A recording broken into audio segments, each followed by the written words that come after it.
बिहार चुनाव की गिनती को शुरू हुए 14.5 घंटे बीत चुके, लेकिन अभी तक नतीजा नहीं आया है और नतीजा अभी तक फाइनल नहीं हुआ है, क्योंकि आरजेडी जो है उसने यह आरोप लगाया है कि कुछ जगहों पर जहां वोट का जो जीत का अंतर है कम है, वहां पर धांधली हो रही है और वो चुनाव आयोग के पास गई है। इस बीच बीजेपी मुख्यालय पर काफी कार्यकर्ता जुटे थे दिल्ली में इस उम्मीद में कि वो पार्टी वहां जीत रही है बिहार में और यहां जश्न होगा, पार्टी के बड़े नेता कुछ बयान देंगे, लेकिन पार्टी के कार्यकर्ताओं को बीजेपी ने अपने घर वापस जाने को कहा है और कल सुबह फिर आने के लिए कहा है। तो बीजेपी मुख्यालय से बड़ी संख्या में जो कार्यकर्ता जीत का जश्न मनाने के लिए वहां पहुंचे थे वो अब लौट रहे हैं। हमारे सहयोगी सौरभ शुक्ला हमारे साथ हैं। सौरभ, ऐसा क्यों कहा बीजेपी ने? आधी रात को भी जश्न हो सकता था जीत का। देखिए बिल्कुल सुशील, लगभग सुबह जब हम लोग यहाँ पर पहुंचे थे 7 बजे तो सब कुछ पूरा सन्नाटा था। बीजेपी जिस तरीके से एग्जिट पोल के नतीजे आए थे उससे कहीं ना कहीं वो इंतुजियाज्म नहीं था, लेकिन जैसे जैसे धीरे रुझान बढ़ने लग गए और एनडीए की तरफ थोड़ा रुझान रहे तो वैसे वैसे पार्टी ने तैयारियां शुरू कर दी। लगभग 3 बजे तक सुशील ये लग रहा था कि आराम से एनडीए जो है भले ही थोड़ी थिन मार्जिन से, लेकिन सरकार आराम से बना लेगी, बहुमत मिल जाएगा। लेकिन फिर 4 बजे के बाद फिर जो है अंतर कम हो गया, जिसके बाद शायद स्ट्रेटजी चेंज हुई। यहाँ पर कार्यकर्ताओं को बुला लिया गया था। आप देखेंगे पूरी तैयारी हो गई थी। देखिए ये पोडियम लगा है जिसमें लिखा हुआ है, पोस्टर लगा हुआ है जिसमें लिखा हुआ है धन्यवाद बिहार। यानी बीजेपी ने तैयारी कर ली थी जश्न मनाने की, कुर्सियां लगा दी गई थी। आप देखेंगे तमाम स्पीकर लगे हुए हैं, यहाँ पर लाइट लगी हुई है। तो बीजेपी जिस तरीके से हमेशा से करती है कि उनका जश्न काफी ग्रैंड लेवल का होता है, वो पूरी तैयारियां कर ली गई थी। और कार्यकर्ता जब यहाँ पर 7 बजे आए तो उनको 3 बार आके अरुण सिंह जो कि जनरल सेक्रेटरी हैं बीजेपी के, उन्होंने आके संबोधित किया। उन्होंने कहा कि आप रुकिए, आप लोग इंतजार करिए, अभी नतीजे आएंगे, अभी गिनती चल रही है और पार्टी लीडरशिप आएगी। लेकिन लगभग करीबन सुशील 10 बजे के करीब उन्होंने कहा कि अभी भी कुछ सीटों पे काउंटिंग बाकी है और हम आराम से सरकार बना रहे हैं, आप कल वापस तरोताजा होकर के आइए और यहाँ पर केंद्रीय नेतृत्व के तमाम नेता यहाँ पर मौजूद रहेंगे। तो यहाँ पर आज कयास ये लगाया जा रहा था सुशील कि जेपी नड्डा यहाँ पर पहुंचेंगे। इसके अलावा कहा जा रहा था कि राजनाथ सिंह भी आ सकते हैं, अमित शाह भी आ सकते हैं और यहाँ तक कि जो बीजेपी के 7 एमपी हैं यहाँ पर दिल्ली से, मीनाक्षी लेखी, मनोज तिवारी, डॉक्टर हर्षवर्धन को भी यहाँ पर बुला लिया गया था। तो बीजेपी ने अपनी तैयारी पूरी कर ली थी, भले आधिकारिक तौर पर अनाउंस नहीं किया हो, लेकिन तैयारी हो गई थी और जश्न मनाया जाना था। लेकिन जिस तरीके से लड़ाई कुछ 200 से 300 सीटों से इस तरीके से हो रही थी तो बीजेपी को लगा कि थोड़ा जल्दबाजी नहीं करना ठीक है, आराम से कल का दिन उनके पास है और जश्न मनाने के लिए कोई जल्दी नहीं है, जश्न मनाया जाएगा। लेकिन सौरभ, मैं आपको थोड़ी सी एक बीच में रोक करके जानकारी दे दूं सौरभ, जो मेरे पास अभी खबर मिली है, मुझे बताया गया है कि कल शाम 4 बजे बीजेपी मुख्यालय पर संभावना है कि वहां पर जश्न हो। इस बात की भी पूरी संभावना है कि प्रधानमंत्री नरेंद्र मोदी खुद वहां मौजूद रहें। मैं दर्शकों को ये बता दूं सौरभ आपके जरिए कि जिस तरह से रुझान आ रहे हैं बिहार के, आप बिल्कुल सही कह रहे हैं कि इंतजार है बीजेपी को कि पक्के तौर पर, पुख्ता तौर पर आ जाए, उसके बाद ही जश्न मनाया जाए तो ठीक रहे, क्योंकि बीजेपी को 2015 की कड़वी यादें अभी भी ताज़ा हैं। जब रुझान आए थे उसी के बीच बीजेपी ने खासतौर से पटना में जश्न मनाना शुरू कर दिया था, बाद में उसकी काफ़ी किरकिरी भी हुई थी। तो इस बार बीजेपी ये जोखिम मोल नहीं लेना चाहती है, वो नतीजों का इंतजार करना चाहते हैं। लेकिन इस बीच ये भी खबर है सौरभ कि जहां जहां उपचुनाव हुए हैं, खासतौर से मध्य प्रदेश जहां पर कि शिवराज सिंह चौहान की सरकार बच गई है इन उपचुनाव में बीजेपी के प्रदर्शन के बाद, तो पीएम नरेंद्र मोदी ने फोन किया है मध्य प्रदेश के मुख्यमंत्री शिवराज सिंह चौहान को, उन्हें बधाई दी है। योगी आदित्यनाथ को भी बधाई दी गई है। बीजेपी अध्यक्ष जेपी नड्डा का भी एक ट्वीट आया है।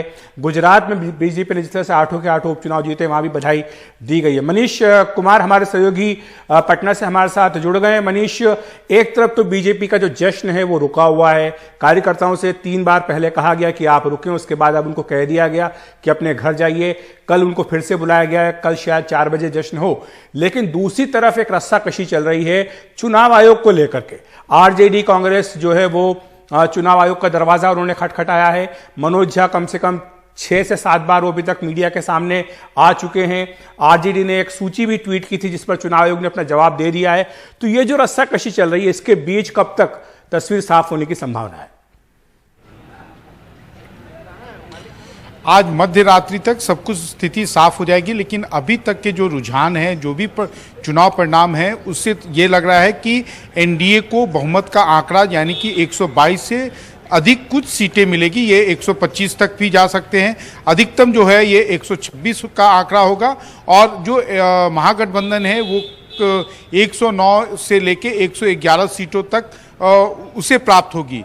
जहां तक कि चुनाव आयोग और रस्साकसी का सवाल है, तो निश्चित रूप से जिस प्रकार से पिछले कुछ घंटों में महागठबंधन के कुछ उम्मीदवार जो हैं वो 18 वोटों से लेके कुछ 600 वोटों के अंतर से हारे हैं, उसके बाद थोड़े से महागठबंधन के नेता उत्तेजित हैं। खासकर कांग्रेस पार्टी के एक उम्मीदवार राजा पाकर से जीत गई थी और उसके बाद उनको सर्टिफिकेट के लिए वेट कराया गया, जिसके बाद कांग्रेस पार्टी भी चुनाव आयोग के सामने जो है यहाँ पर चीफ इलेक्टोरल ऑफिसर से मिली। हालांकि सबको यहाँ पर चीफ इलेक्टोरल ऑफिसर सबसे मिल रहे हैं, उनकी सारी जो बातें हैं उनको सुनते हैं, उसका समाधान भी कर रहे हैं। लेकिन हाँ, एक विपक्ष के कैंप में एक ये इम्प्रेशन ये दिया जा रहा है कि जो भी कम आंकड़ों से सीट एनडीए के खाते में जा रही है उसमें नीतीश कुमार के अधिकारियों की एक भूमिका है, और ये एक बिहार में इसकी भी एक परंपरा रही है, और उसके लालू यादव के ज़माने में ये सब कुछ काफ़ी खुल्लम खुल्ला भी होता था और उसी को आधार बनाकर ये बातें भी की जा रही हैं। हाँ, दूसरा पक्ष यह भी है कि यहाँ पर सेलिब्रेशन नाम की कोई चीज़ नहीं है, क्योंकि हर आदमी एक तरह से, वो चाहे महागठबंधन के नेता या कार्यकर्ता हो या एनडीए के नेता या कार्यकर्ता, वो काफ़ी सहमे हुए थे। किसी को नहीं मालूम था कि ये चुनाव किस ओर जाएगा। लेकिन हाँ, एक बात तय है कि अगर एक बार 122 से अधिक सर्टिफिकेट मिल जाते हैं एनडीए के उम्मीदवारों को, उसके बाद नीतीश कुमार को विधिवत रूप से नेता चुनने की प्रक्रिया शुरू की जाएगी, उसे कंप्लीट किया जाएगा। उसके बाद वो एक बार फिर से एनडीए के नेता के रूप में नए अगले मुख्यमंत्री के रूप में शपथ भी लेंगे। अखिलेश, लेकिन अब काफी लंबा वक्त गुजर चुका है वोटों की गिनती को लेकर, लेकिन उसके बाद भी स्थिति साफ यहाँ पर होती हुई नहीं दिख रही है। उमा भी हमारे साथ मौजूद हैं। उमा, एनडीए की अगर बहुमत हासिल होता है तो उसके बाद शायद आधी रात के बाद तक, जैसे कि मनीष बता रहे थे, कि स्थिति साफ हो जाए, लेकिन उसके बाद क्या नीतीश कुमार पर ही फैसला लिया जाएगा? क्योंकि दिन भर ये सवाल भी घूमता रहा कि नीतीश कुमार की जो पार्टी है वो वैसा परफॉर्म नहीं कर पाई इस चुनाव में जैसी उनको शायद उम्मीद थी, तो जो मुख्यमंत्री है वो क्या उन्हीं का होना है? जी देखिए, ये आने वाले वक्त में पता चलेगा कि आखिरकार नीतीश कुमार का रुख क्या होता है, क्योंकि जिस तरह से उनकी पार्टी की सीटों का नुकसान उनको उठाना पड़ा है और उसके पीछे जिस तरह से बीजेपी का जो मैकेनिज्म है, उनकी जो रणनीति वो काम आई है, तो ऐसे में नीतीश कुमार ज़रूर अंदर से नाराज़ होंगे। लेकिन उन्होंने अभी अपने पत्ते नहीं खोल रहे। क्या वो उस तर्ज पे जाएंगे जिस तरह से महाराष्ट्र में शिवसेना बीजेपी के हाथों परेशान होने के बाद उस गठबंधन से निकल गई और एनसीपी कांग्रेस के साथ मिलकर सरकार बना लिया। लेकिन यहाँ पे बड़ा सवाल यह है कि अगर नीतीश कुमार आरजेडी की तरफ कदम बढ़ाते हैं बीजेपी से नाराजगी दिखाते हुए, तो क्या उनको मुख्यमंत्री का पद हासिल होगा? दूसरी बात ये भी कही जा रही है कि अगर नीतीश कुमार को बीजेपी फिर से, जैसा कि पहले कहा गया था कि नंबर जो भी हो नीतीश कुमार ही मुख्यमंत्री होंगे, तो नीतीश कुमार ही मुख्यमंत्री अगर बनाए जाते हैं तो उनको किस तरह का फ्रीडम और किस तरह से उनको एक स्वतंत्र रूप से बीजेपी काम करने देगी? तो इन सब बातों पे सवाल मंथन अभी चल रहा है। इतना जरूर है कि अगले 24 घंटे में कुछ पत्ते खुलेंगे इस मामले को लेकर। तो 24 घंटे में शायद इसके पत्ते खुलेंगे। लेकिन अखिलेश जी, अगर दिन भर की स्थिति से अभी की स्थिति हम देखें तो जो एनडीए है वो आगे ही नजर आ रहा है, लेकिन उससे अभी तक एक नजरिया जरूर बदला है कि जो महागठबंधन है उनका रुख थोड़ा सा अब नाराजगी वाला दिख रहा है कि कहीं पे गड़बड़ी हो रही है, इस तरीके की बातें करते नजर आ रहे हैं। और एनडीए अभी भी जश्न मनाने के मूड में नहीं नजर आ रहा है, ऐसा क्यों? बिल्कुल, जैसा मनीष ने कहा तबीश कि वो इंतजार करेंगे कि 123 सर्टिफिकेट उनके पास हों, उसके बाद ही वो जश्न मनाएंगे। इसीलिए जो बीजेपी मुख्यालय पर कार्यकर्ताओं को बुलाया गया था उन्हें वापस उनके घर भेज दिया गया है। लेकिन जो प्रश्न आपने उमाशंकर से पूछा, जिसका जवाब उमा ने बहुत विस्तार से दिया है, मैं थोड़ी सी बात इसमें जोड़ दूं कि जो मेरी बात अभी हुई है बीजेपी के वरिष्ठ नेताओं से, उन्होंने इस बात को स्पष्ट किया। उन्होंने ये कहा है कि ये जब पीएम मोदी के लेवल पर कमिटमेंट हो, गृह मंत्री अमित शाह के लेवल पर कमिटमेंट हो, बीजेपी अध्यक्ष जेपी नड्डा के स्तर पर कमिटमेंट हो, तो उस कमिटमेंट से पीछे हटने का सवाल ही पैदा नहीं होता। यह बात जरूर है कि बीजेपी को आज जेडीयू के तुलना में देखें तो करीब करीब 2 गुनी सीटें विधानसभा चुनाव में मिली हैं। बीजेपी का अगर आप स्ट्राइक रेट देखेंगे तबीश, तो ये भी आप देखेंगे कि बीजेपी ने आरजेडी की तुलना में भी कम सीटें लड़ी, 110 सीटों पर ही बीजेपी चुनाव लड़ी है, लेकिन उसका जो स्ट्राइक रेट है वो आरजेडी से कहीं ज्यादा है। तो ऐसे में बीजेपी ये जानते हुए भी कि जनादेश जो है वो एक तरह से उसके पक्ष में है, वो इस बात से पीछे नहीं हटेगी कि नीतीश कुमार मुख्यमंत्री ना बने। बीजेपी ने कहा है कि ये कमिटमेंट हमारा है कि नीतीश ही मुख्यमंत्री होंगे और इसमें पीछे हटने का कहीं भी कोई सवाल नहीं होता है। और ये बड़प्पन बीजेपी दिखाकर एक तरह से भविष्य के लिए भी एक सहानुभूति या एक तरह का कि हमदर्दी जुटाने की कोशिश करेगी। और हमारे साथ हमारे सहयोगी सौरभ हैं। सौरभ, अभी नतीजे आने में समय लग सकता है क्योंकि कुछ जगहों पर हो सकता है कि बैलेट जो पेपर हैं उनको दोबारा से, जो पोस्टल बैलेट हैं उनको दोबारा से गिना जाए। तो अब बीजेपी ऑफिस में जो भी भीड़ थी वो लगभग चली गई होगी, कुछ नेता भी वहां बचे हुए हैं या नहीं?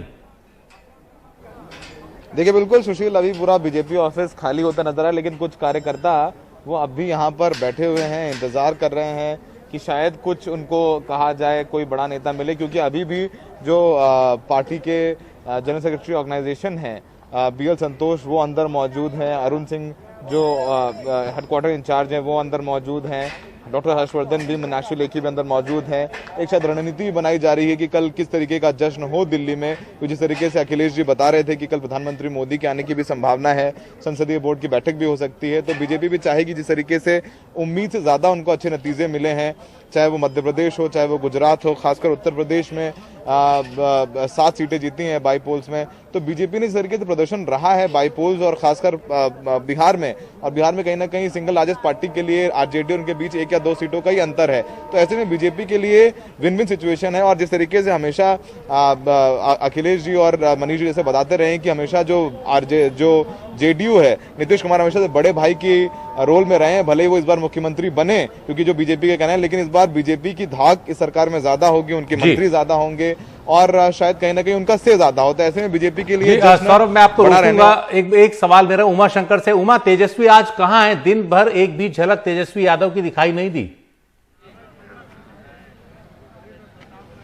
जी सुशील, तेजस्वी अपने घर में ही हैं। कल से ही उन्होंने अपने कार्यकर्ताओं को मना किया हुआ था यहाँ पे आने के लिए, और क्योंकि आज जिस तरह के रुझान आए और जिस तरह से नतीजे आ रहे हैं, वैसे में यहाँ कार्यकर्ता कह रहे हैं कि जो उनके नेता हैं वो इसलिए बाहर नहीं आए कि जबकि जीतने वाले नेता बाहर नहीं आ रहे, तो हमारे नेता जिनको कि जानबूझकर हराया जा रहा है तो वो बाहर आकर क्या करेंगे।